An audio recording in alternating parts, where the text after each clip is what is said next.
वो कहते हैं ना कि काम कोई छोटा या बड़ा नहीं होता। कुछ भी करो, जैसे भी करो, खुशी खुशी करो, हंसते खेलते करो।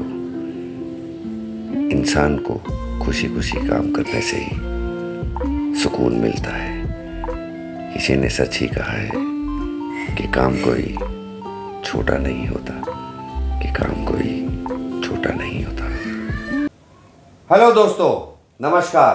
मैं हूं आपका होस्ट एंड दोस्त Kapil Gilani and welcome to another show of Wah woman.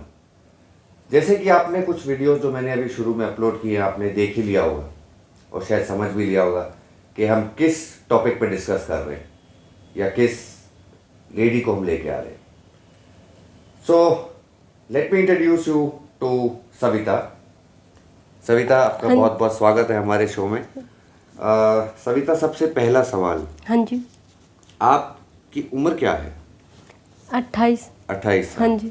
मैं आपको सविता के बारे में थोड़ा सा ब्रीफ दे देता हूँ। सविता काफ़ी घरों में जाके सुबह 5 बजे या 4 बजे उठ के काम करती हैं और तो मुझे इससे एक इंस्पिरेशन मिला कि हमेशा हंसती रहती हैं। तो आइए जानते हैं इन्हीं की कहानी, इन्हीं की ज़ुबानी। तो सविता, हाँ जी, मैं आपसे पहला सवाल, आप 28 साल की, हाँ जी। और आपके बच्चे कितने हैं? बच्चे 2 हैं मेरे। 2 बच्चे हैं। हाँ जी। लड़का लड़की? दोनों लड़के हैं। लड़के ही। हाँ जी। तो आप जो ये काम करती हैं किसी घर में, हर घर में जाके, कितने घरों में करती हैं आप? 5 घर में करती हूँ, एक वो खाली करके चली गई है तो 4 घर रह गए। 4 घर रह गए। तो सुबह शाम दोनों टाइम हाँ जी, दोनों टाइम। चारों घरों में काम करती हाँ हैं? जी। बहुत ही बेहतरीन। तो ये आपने कब सोचा कि आपको यही काम करना है? काम तो काफ़ी भी हो सकते थे, निटिंग भी हो सकती थी। क्योंकि मेरे हस्बैंड मुझे मना कर रहे थे काम के लिए। अच्छा। तो मैंने इनसे बोला, मैंने कहा अकेले से गुजारा नहीं है, अकेले कहाँ तक कर पाओगे, मैं साथ में करूँगी आपके। बच्चे भी बच्चे भी बड़े हो रहे हैं, उनका भी खर्चा बढ़ रहा है, स्कूल की फीस ही सब देनी पड़ती है। तो ये बहुत मना करी, तो मैं अपनी जिद पे मैंने काम करने लगी। मैंने कहा मैं काम करूँगी, तो इन्होंने बहुत मना किया, तो मैं मानी नहीं। फिर मैंने कहा मैं काम करूँगी, आपके साथ में थोड़ी आपकी हेल्प भी करवा दिया करूँगी। तो संडे शनिवार की इनकी हेल्प करवा देती हूँ, जैसे कपड़े वपड़े उतारने हो गए प्रेस के तो उतार लिए, गाड़ी वाड़ी थोड़ी बहुत साफ करवा देती हूँ। बहुत ही बेहतरीन। देखिए, एक महिला जब करने पे आती है तो वो क्या कुछ नहीं कर सकती। इन्होंने बहुत अच्छा डिसीजन लिया। कहती है कि मैंने अपने हस्बैंड के साथ उनको हेल्प करनी चाहिए, क्योंकि बच्चे भी अब बड़े हो रहे हैं, उनको भी काम कराना है, उनको भी आगे पढ़ाना लिखाना है। तो सविता, आप जब इतने घरों में, कितने सालों से आप काम कर रही हैं? मुझे 1 साल हो गया भैया। 1 साल हो गया। हाँ जी। तो एज अ औरत आपको कोई दिक्कतें या कुछ प्रॉब्लम्स आती हैं? नहीं, कोई दिक्कतें नहीं आती। नहीं। और आप पैदल आती हैं घर से? हाँ जी। वाह। और कितना किलोमीटर चलती होंगी? लग जाता है 10-15 मिनट।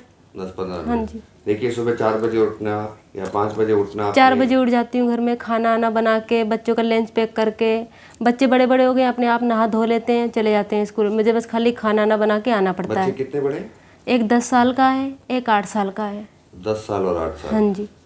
क्या बात है। देखिए, सुबह 4 बजे उठना और घर का खाना बनाना, अपना घर भी देखना, फिर जाके दूसरों का घर देखना, ये सच में बहुत ही सराहनीय बात है। तो सविता, मैं आपसे एक चीज़ जानना चाहता हूँ कि बच्चे आपको कभी मना नहीं करते इस बात के लिए कि आपकी वो मम्मी घर जाके काम करती मेरा है? बड़े वाला बेटा मना करता है मुझे। कहता है मम्मी काम क्यों करती हो, पापा तो करते हैं। मैंने कहा नहीं बेटा, आपका भी खर्चा है, अब स्कूल में अब दूसरी क्लास में जाओगे तो फीस बढ़ेगी, तो इसलिए मैं अब काम कर रही हूँ। पापा ने तो बहुत मना किया, मगर मैं पापा की बात नहीं मानी। क्या बात है। ये तो बहुत ही बेहतरीन बात है कि आप इतनी मेहनत करती हैं और कोई शर्म भी नहीं है। इनफैक्ट शर्म होनी भी नहीं चाहिए। तो दोस्तों, ये थी इनकी कहानी, इन्हीं की ज़ुबानी। लेकिन इस कहानी से एक इंस्पिरेशन मिलता है। ये इंस्पिरेशन मिलता है कि काम कोई छोटा बड़ा नहीं होता। अगर जब औरत अपने करने पे आ जाए तो वो कुछ भी करने को तैयार है, अपने बच्चों के लिए, अपने घर के लिए। तो सविता, धन्यवाद बहुत बहुत आपका। और आशा करते हैं, दुआ करते हैं कि आपका काम और बढ़े। कोशिश ये करेंगे कि हम भी किसी ना किसी तरीके से आपकी मदद करें और करते रहेंगे। Thank you so much. और खुश रहिए। इनकी एक बड़ी अच्छी खास बात है कि ये हमेशा हंसती रहती हैं। तो इनसे सीख ये सबसे अच्छी मिलती है कि काम से जैसा मर्जी हो, लेकिन हमेशा हंसते रहो। हंसते हंसते हमेशा काम करती हैं। तो कि मुझे बहुत अच्छा लगता है, सुबह जब भी इनसे मुलाकात होती है तो हमेशा हंसती हुई आती हैं, और जब शाम को भी आती है तो हंसती हुई आती है। तो thank you so much Savita, बहुत अच्छा लगा आपसे बात करके, and thank you so much for watching guys. Please keep blessing and do not forget to like, share and subscribe to the channel. Thank you so much for watching Wow Woman. Namaskar.